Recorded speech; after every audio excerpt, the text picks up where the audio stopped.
Nah ini pentingnya ngaji ya. Jadi akhirnya ulama-ulama Indonesia itu dipakai rujukan. Jadi mulai Mbah Hasyim, Mbah Ahmad Dahlan sampai era buyut-buyut itu masih orang alim. Lama-lama yang di Indonesia ini orang-orang yang bodoh. Sehingga orang Jawa kalau ke sana dibully, ya Jawa tak kuluh kaya. Orang Jawa itu penggaweannya itu makan ular. Karena belut itu kalau di kamus itu persis ular. Dulu itu kan kamus tidak full color.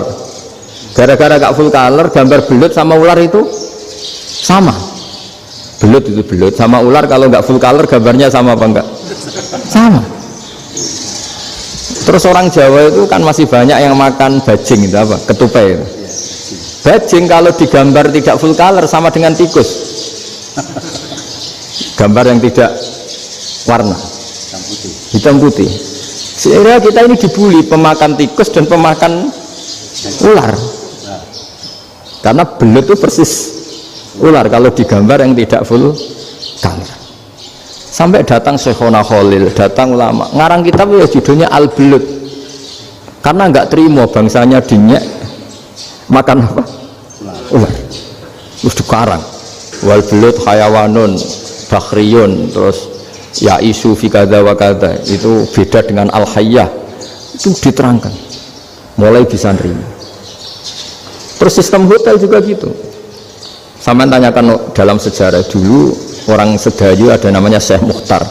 Syekh Mukhtar bukan bikin rumah besar yang siapapun orang Indonesia haji itu nempat di sana.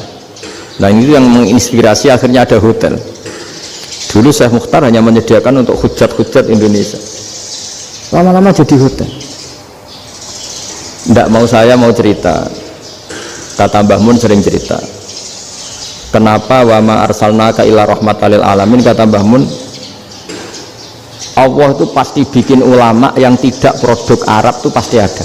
Kalau orang Arab jadi ulama wajar, bahasanya Arab, domisilinya di Arab. Tapi Allah akan selalu bikin ulama yang tidak bangsa Arab. Imam Ghazali itu Tus itu Persia. Imam Bukhari itu kira-kira kalau sekarang ikut Uzbek. Ya, Imam Bukhari itu kalau negara sekarang ikut mana? Uzbek. Kenapa demikian kata Mbah Mun? Karena Allah sudah ngendikan wama arsalnaka ila kafatal linnas. Manusia semua ini kena khitabnya Islam. Kalau tidak ada ulama yang dari berbagai negara, kesannya Islam itu hanya milik orang Arab Saudi. Makanya Allah selalu bikin ulama-ulama yang bahkan tidak Arab. Termasuk Imamul Muhaddisin, yaitu Imam Bukhari, itu orang Uzbek, orang Rusia lah kalau sekarang, ikut Uni Soviet dulu. Imam Ghazali itu orang Persia. Syekh Nawawi itu orang Banten. Karena Allah ingin memaklumatkan bahwa Islam ini untuk semua, sehingga orang yang tidak Arab pun bisa belajar Islam, yang alimnya itu nggak kalah sama orang apa? Arab. Makanya ini PR ya. Kalau Gus Dah Ploso nanti ngendikan suatu saat orang belajar Islam itu bahkan orang Arab pun bisa belajar ke Indonesia. Kalau orang Indonesia bisa alim betul kayak dulu. Sekarang banyak liga antar ulama, itu orang Indonesia pasti masuk. Ulama-ulama top dunia itu pasti orang Indonesia banyak yang masuk. Karena tadi ketika orang Indonesia baca kitab, itu orang Arab itu kagum, kok bisa ada bahasanya baca secara benar. Bukan sekedar bisa baca secara benar. Karena memang dilatih sedemikian rupa di pondok-pondok.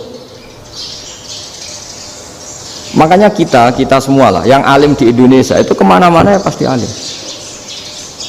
Dulu putra Mbah Mun namanya Gus Zofur itu tahun pertama ya sudah the best di tahun pertama.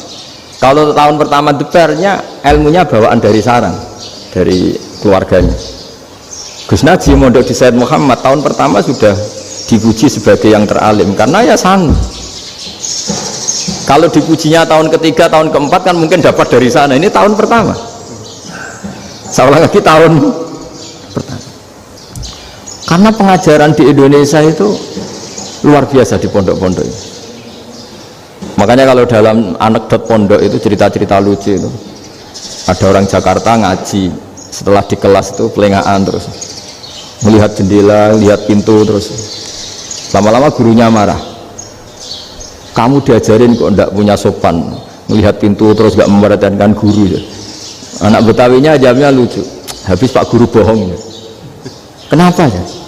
Kamu Pak Guru bilang Ja'a Zaidun, Zaid datang. Tak lihat nggak ada yang datang. Setelah itu contoh nasab kan ro'a itu Zaidan. Saya melihat Zaid, saya nggak melihat Zaid. Terus contoh ketiga yang jar kan maror tu Zaidin. Saya berjalan ketemu Zaid. Pak Guru diam di situ nggak jalan-jalan. Jadi saking detailnya Indonesia dia jari. Kalau rofa Ja'a Zaidun, kalau nasab ro'a itu Zaidan, kalau jar maror tu Zaidin. Nah si murid Betawi ini karena pertama sekolah ngiranya gurunya itu cerita Zaid datang, makanya dia lihat pintu terus, mana katanya datang kok tidak datang-datang. Nah dengan latihan seperti itu kemungkinan orang Indonesia salah itu kecil karena memang dilatih betul. Saya ulang lagi, karena memang dilatih betul, sehingga ketika orang Indonesia ini yang cerita seorang wartawan. Ini kisah nyata, kali ini tidak anekdot, kisah nyata. Ada wartawan internasional meliput Ramlah itu di Gaza, di Palestina.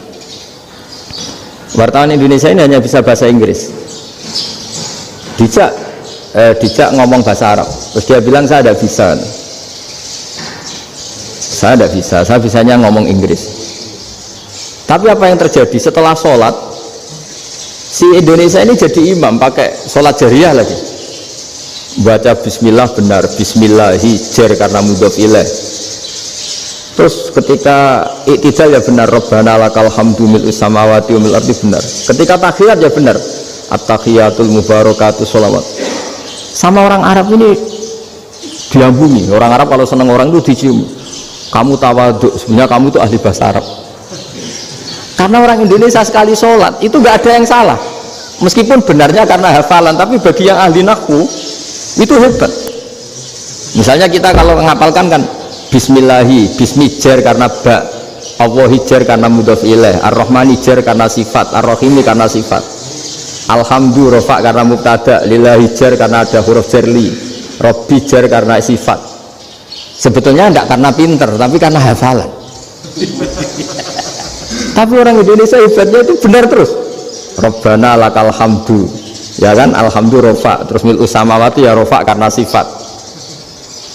Sehingga terus orang Indonesia kalau sholat di Timur Tengah itu dipuji karena makhrajnya ya benar, rofa nasabnya juga benar. Nah itu di negara lain tidak ada yang kayak Indonesia. Orang Cina itu sering bikin marah orang-orang Arab karena kalau dongo itu nggak fasih kayak orang Indonesia. Orang Indonesia kalau dongo ya Allahumma tohir qalbi. Orang Cina ini yang jadi guyon di Arab, Allahumma tahir kalbi gitu. Itu kan bedanya aja loh. Itu orang Arab pertama membiarin, lama-lama kalbun entak gitu, maksudnya asu-asumu gitu. Karena dia bilangnya qaf itu kaf. Jadi kalau Allahumma da Allah tohir, kalau aturi nyucekno panjenengan kalbi ing asu ingsun kan. Tapi kalau qalbi itu ati ingsun, tapi kalau kalbi anjing ingsun. Bedanya qaf sama kaf. Ada orang-orang aja kalbun entak, asu-asumu maksudnya kan. Tapi padahal orang Cina itu paling dilihat tagnya ya pakai qaf.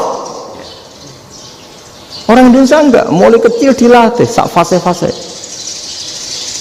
sampai ya sulit betul latihan Fatihah itu. Kalau di Kudus malah sampai 3 bulan Fatihah sampai at-tahiyyatu, kurang bersih at-tahiyyatu gitu. Sampai ada cerita itu orang dipanggil maftuhin itu enggak melengak, harus maftuhin.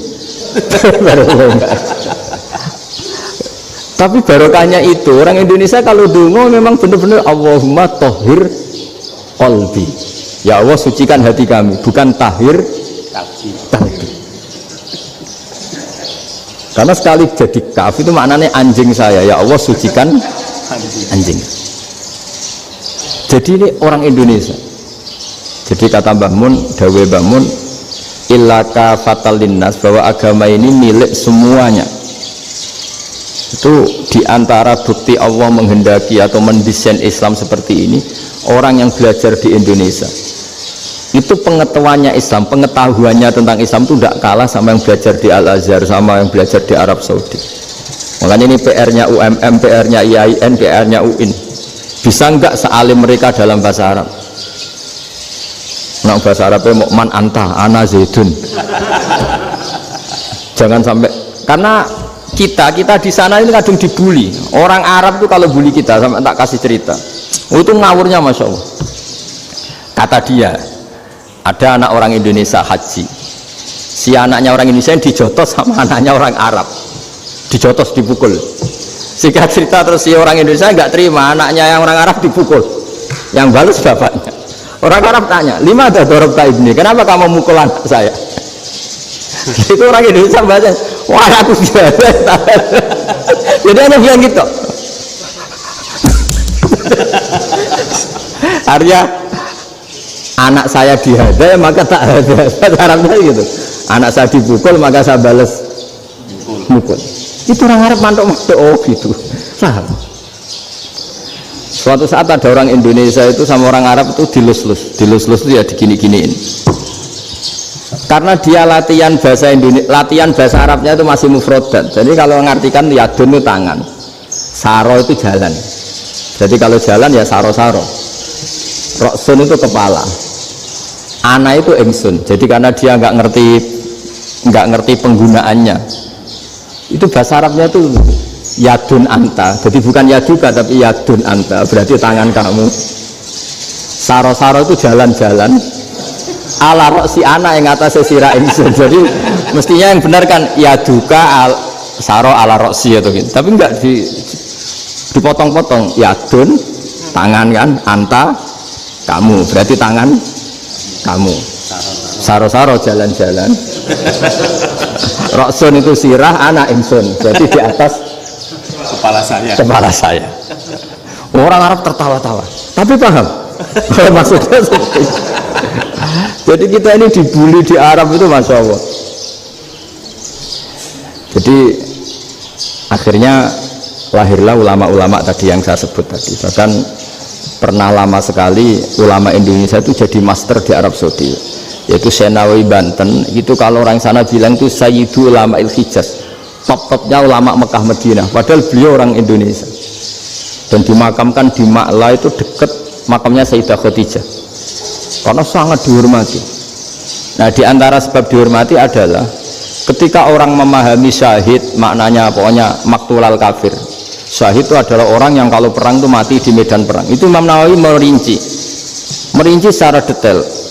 Kalau dia perang supaya tujuannya mati syahid cepat ke surga, berarti dia nuruti hadzun nafsi, ingin cepat ke surga. Tapi dia lupa bahwa dia dengan terbunuh pasukan Islam berkurang kekuatannya. Maka syarat perang yang benar adalah ya ingin menang. Di mana-mana perang ya lillahi kalimatillah, supaya kalimat Allah itu menang, jangan ingin kalah. Soal dia mati takdir, tapi jangan ingin mati. Wah, itu terus dikagumi. Ternyata memang, oh iya ya, kalau pasukan Islam 10, kafir 10, kita ingin syahid, berarti ya kalau orang ingin syahid kan terus mungkin perangnya ada hati-hati, main ngawur saja terus kalah mati. Sudah apa, kalon satu kan, terkurangi satu kan. Nah kalau semuanya 10 punya niat gitu, nah itu Senawawi. Senawawi itu orang yang begitu gampang nerangkan Quran.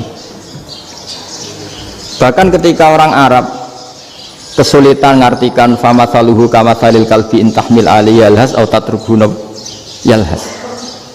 Orang tomak itu ibarat kayak anjing. Anjing itu kamu kasih makan ya tetap melet, menjulur-julurkan lidahnya, kamu ndak ya ndak. Imam Nawawi ditanya, ma wajhu sibbi, lalu wajah tasbihnya di mana? Beliau menjawab fit tomak. Jadi anjing punya dua sifat yang berlawanan. Di bab ilmu dipuji, nggak ada hewan yang mudah menerima ilmu kayak apa? Anjing. Sehingga Quran mengistilahkan wa ma 'allamtum minal jawarihi mukallibin. Hewan yang mudah diajari itu oleh Quran dibahasakan sudah menganjing. Karena anjing adalah hewan yang paling mudah apa? Diajarin. Itu diakui oleh Quran wa ma 'allamtum minal jawarihi mukallibin. Tapi dia punya sifat yang sangat buruk sekali, yaitu nggak pernah puas. Makanya ketika Bal'am bin Ba'ura, ada tokoh yang kedonyan ya, Itu kalau diistilahkan Quran walakinnahu akhlada ilal ardi wattaba'a hawa. Sama saluhu kama salil kalbi in tahmil aliyal has atau tatrukhu yalhas. Jadi anjing punya dua sifat yang berlawanan. Di bab ilmu dipuji karena mualim mudah diajarin.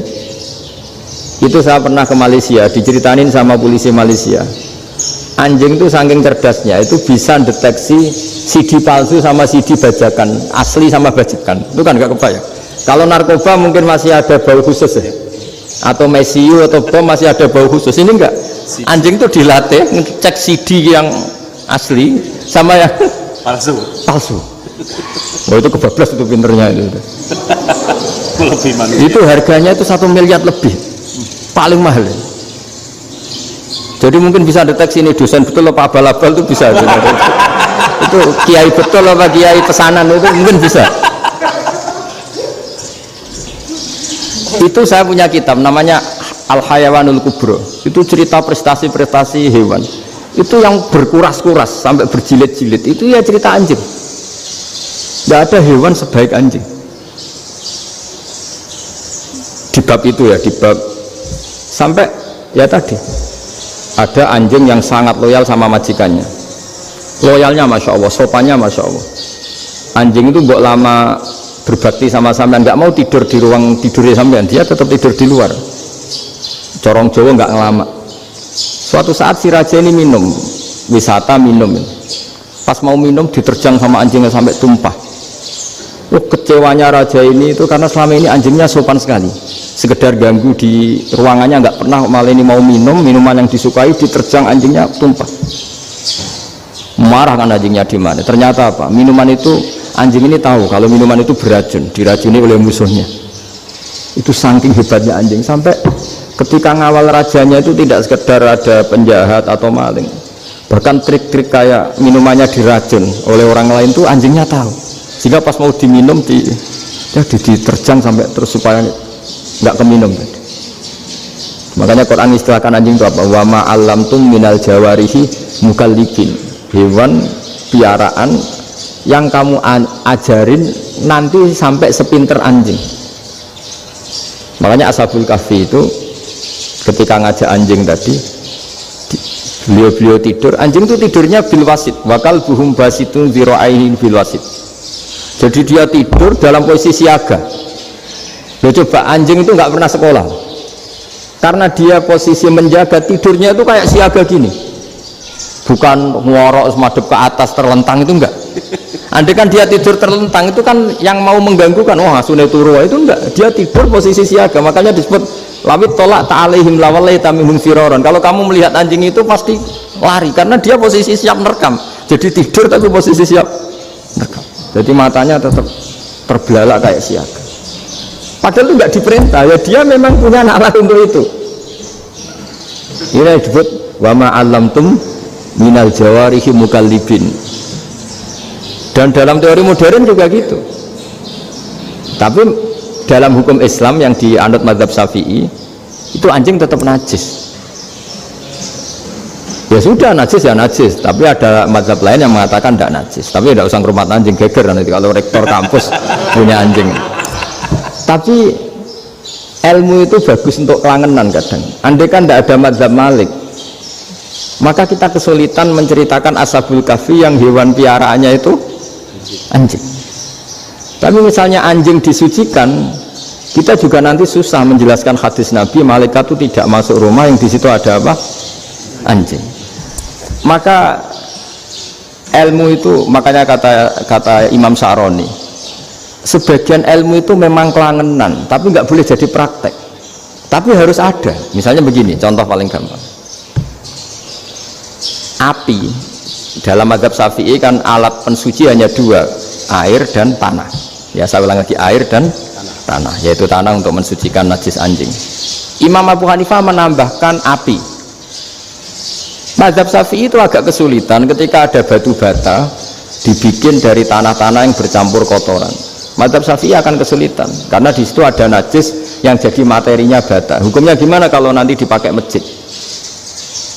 Tapi barokahnya ada beberapa mazhab. Abu Hanifah mengatakan dan api.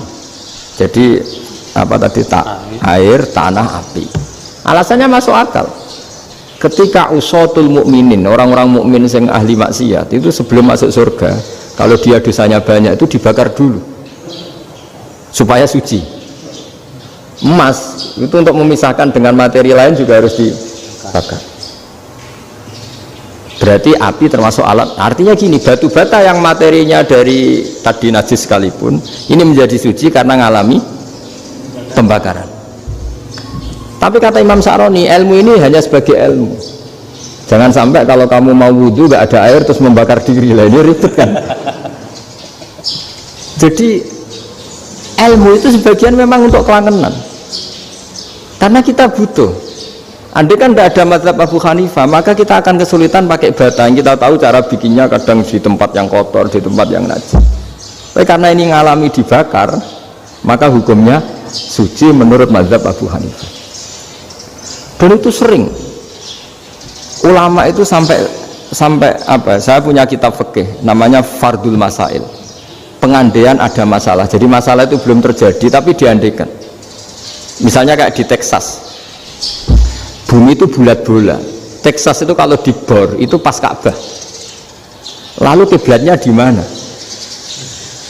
Bumi ini kan hanya rubuk-rubuk seperempat, yang ada arah itu seperempat. Tapi kalau Ka'bah itu sama Texas atau Texas dengan Ka'bah itu lalu kiblatnya mana? Sudah bebas arah. Maka ilmu mengatakan mara'ahu muslimuna hasanan fawa indahu hasanun. Kamu jangan nuruti ilmu hakikat tapi nuruti mindset. Kalau mainstreamnya orang banyak seperti itu, mindsetnya orang sana misalnya Ka'bah sana ya ikut sana. Tapi ini tidak mewakili hakikat, karena kalau yang 380 derajat itu kan terus ribet. Makanya ini kesulitan di bab-bab fikih. Ya saya ulang lagi, kesulitan di bab-bab fikih. Makanya fikih itu selalu bicara, misalnya gini, ada orang sholat. Saya ulang lagi. Setelah salam pertama dia kentut, itu sholatnya batal apa enggak? Itu lama berdebat. Yang dikatakan rukun sholat itu salam pertama, sehingga orang kalau sudah salam pertama maka sudah keluar dari sholat. Maka kalau kentut gak apa-apa, wong yang keluar dari sholat itu salam pertama. Tapi lalu pertanyaannya, kenapa Nabi salam 2 kali, lalu yang kedua gunanya apa? Ribet kan, partai ini kalah pasti kalau ditanya gitu. Tapi kalau ditanya dibalik, sholat itu satu ibadah yang dimulai dengan takbir, yang diakhiri dengan salam. Berarti salam pertama itu pengakhir apa nunggu salam kedua? Pertama, di semua ulama bilang salam pertama. Kalau salam pertama sudah pengakhir, berarti pembatalan setelah itu nggak punya efek, nggak punya akibat. Itu kan ribet. Debat fikih itu memang ribet. Fikih itu memang senam otak, karena pertanyaannya mirip-mirip seperti itu. Nah, sampean milih mana? Milih salam pertama apa salam kedua? Pasti ulama milih salam pertama. Jadi anehnya fikih itu di situ. Misalnya orang mati, takbir itu berapa kali? 4 kali. Andai kan takbir 5 kali itu batal apa enggak? Satu ulama mengatakan 5 kali itu batal, karena rukunnya sholat jenazah itu takbir 4 kali. Berhubung ini rukun, kalau nambahi ke 5 berarti menambahkan rukun. Kayak kamu sholat rukuk 2 kali kan batal, sujud 3 kali batal, karena menambahkan apa? Rukun. Berarti kalau takbir 5 kali batal. Tapi pertanyaannya, takbir itu adalah wiridan biasa, sehingga kalau ditambahkan nggak punya akibat, batal. Jadi perdebatan ulama itu kadang ya lucu. Kayak kemarin Pak Haris pas pertama ke sini mau ngundang saya, tak ceritain. Dulu sholat jenazah itu pasti mayat di depan, karena lazimnya sholat jenazah itu mayat di depan. Tapi mulai dulu lama sudah berpendapat, andai kan jenazahnya di belakang pun tetap sah. Fa'innal janazah laisat bi imamin, karena jenazah itu tidak imam. Kenapa harus di depan? Oh, tidak imam kok harus di depan. Itu mulai dulu. Sehingga ketika Arab Saudi pernah mengalami tragedi, ada orang yang dibungkus kayak mayit, ternyata senjata. Setelah di dekat Ka'bah dipakai. Dulu tragedi tahun berapa itu? Pokoknya pernah ada tragedi itu. Semenjak itu Arab Saudi kalau ada orang mati tetap di kamar mayit, terus ada sholat jenazah. Padahal mayitnya di belakang yang jamaah. Jadi Meskipun kita tidak akan bikin ajaran baru jenazah di belakang, ya tidak keren, kasihan kan. Tetap biasanya di depan, ya di depan. Tapi meskipun jenazah ini di depan, kita tetap berpendapat andai kan di belakang tetap sah, tapi nggak usah dipraktekkan. Nah pentingnya ilmu ini begini, saya misalnya di Rembang, boleh nggak nyolati gaib jenazah yang di Surabaya? Boleh kan, padahal yang kita solati di belakang. Jadi ilmu itu penting, cocok tidak cocok, nama ilmu itu penting. Terus ada gini lagi pertanyaan di fikih. Memang saya sengaja akan ngaji fikih. Kalau ngaji intelektualitas orang Muhammadiyah juara lah. Tapi ini ngaji fikih. Ada orang sarongnya itu pas sampai lutut. Kalau berdiri lututnya tertutup. Tapi nanti kalau ruko agak jengking lututnya terbuka. Itu batalnya nunggu ruko apa mulai takbir sudah batal? Padahal pasti nanti batal kalau ruko ini. Itu ada ulama yang mengatakan ya batalnya nunggu ruko. Bagaimanapun terjadinya pembatalan waktu ruko. Ada ulama mengatakan yang enggak mulai awal sudah tidak sah itu karena pasti ngalami batal. Nah pertanyaan-pertanyaan seperti itu penting karena lalu Allah menilai apa? Ya nilai niatnya. Misalnya gini, kalau contoh itu mungkin Anda tidak tertarik, tapi contoh begini, kita mau operasi jam 10 siang, kita tahu kalau nanti 10 siang akan divonis medis harus makan karena mau berobat. Malamnya itu kalau kamu orang soleh, bayangkan kamu orang soleh, kalau tidak orang soleh kan tidak punya komitmen, kamu milih niat puasa apa untuk jam 10 mesti mokak menisan raposo, kamu orang soleh. Kalau kamu orang soleh pasti milih puasa karena ini Ramadan, meskipun nanti jam 10 pasti disuruh batal sama dokter. Setidaknya kita berpikir gini, nak mati jam itu paling enggak ditulis saya sebagai orang yang puasa. Jadi perasaannya orang soleh itu beda. Kalau orang kok sampean barang menisan raposo kok ya mesti, sampean tidak pernah berpikir bahwa puasa mulai fajar sampai jam 10 itu luar biasa. Bisa saja kita mati jam 7, bisa saja mati jam 6. Kan ditulis Allah sebagai orang yang berkomitmen terhadap puasa. Terus ada kemungkinan kecil, adalah jam 10 itu dokternya sakit atau nggak jadi ke sana, berarti kamu kan nggak jadi buka. Kan yang mungkin juga sama yang tadi delalah sebelum ruko ono wong sing nyarongi sampean sehingga sholatnya normal, kamu tidak menemukan pakaian yang pas, jebule pas setelah ruko mau ruko ono wong wah sholatnya kira bener disarongi. Itu agama. Jadi agama itu dimulai dari mana coba? Dimulai dari niat, dari komitmen. Nah sekarang kelirunya kenapa ada garis keras? Agama itu dimulai dari keinginan ideal. Jadi yang mulai itu ada orang-orang garis keras. Agama ini enggak, agama ini dimulai dari niat. Sampai ada kaidah agama la yudroku kulluh la yudroku kulluh. Kalau tidak bisa ideal jangan ditinggalkan sama sekali. Tapi orang enggak, sekarang bayangkan Islam itu ideal, pemimpinnya ya soleh, masyarakatnya soleh, enggak ada maksiat, enggak ada apa. Dan apa ilmu? Kalau secara ilmu mulai dulu ya ada orang dolim, ada orang soleh. Nabi kurang baiknya di angkatan itu ya ada orang munafik. Sehingga ulama itu sudah berpendapat ideal itu piye, zaman Nabi saja ada orang apa? Munafik. Itu ilmu. Kalau nuruti kelangenan inginnya dunia ya steril, nggak ada maksiat, nggak ada. Dan agama itu diciptakan Allah itu memang unik. Calon Nabi misalnya, Nabi Musa itu sing rumah tuh Fir'aun. Ketika Nabi Muhammad lahir sing ribet manitia ini Abu Lahab, orang dosen UMM. Coba. Karena Allah ingin memaklumatkan ke kita bahwa agama ini akan hidup di kondisi apapun. Asia, istrinya Fir'aun itu termasuk mukminah yang dipuji Quran, padahal dia bukan istrinya pengurus NU atau pengurus Muhammadiyah, istrinya Fir'aun. Tapi itu pelajaran bagi kita bahwa orang-orang baik itu tidak harus di lingkungan yang baik. Masjid paling makmur itu kadang di dunia mungkin ya jangan bakas Mekah Medina itu karuan. Mungkin di antara masjid yang makmur justru yang di Kanada, di Amerika mungkin. Karena merasa minoritas itu perpustakaannya ada, kajiannya ada. Tapi banyak masjid di daerah pesantren yang malah sepi. Karena kiainya tahu jamaah di masjid itu wajib. Itu ada daerah pesantren, saya ulang lagi ada daerah pesantren. didikon pengajian, monggo nekani pengajian, maca selawat ning omahe ganjaran padha wae. Ribet kan.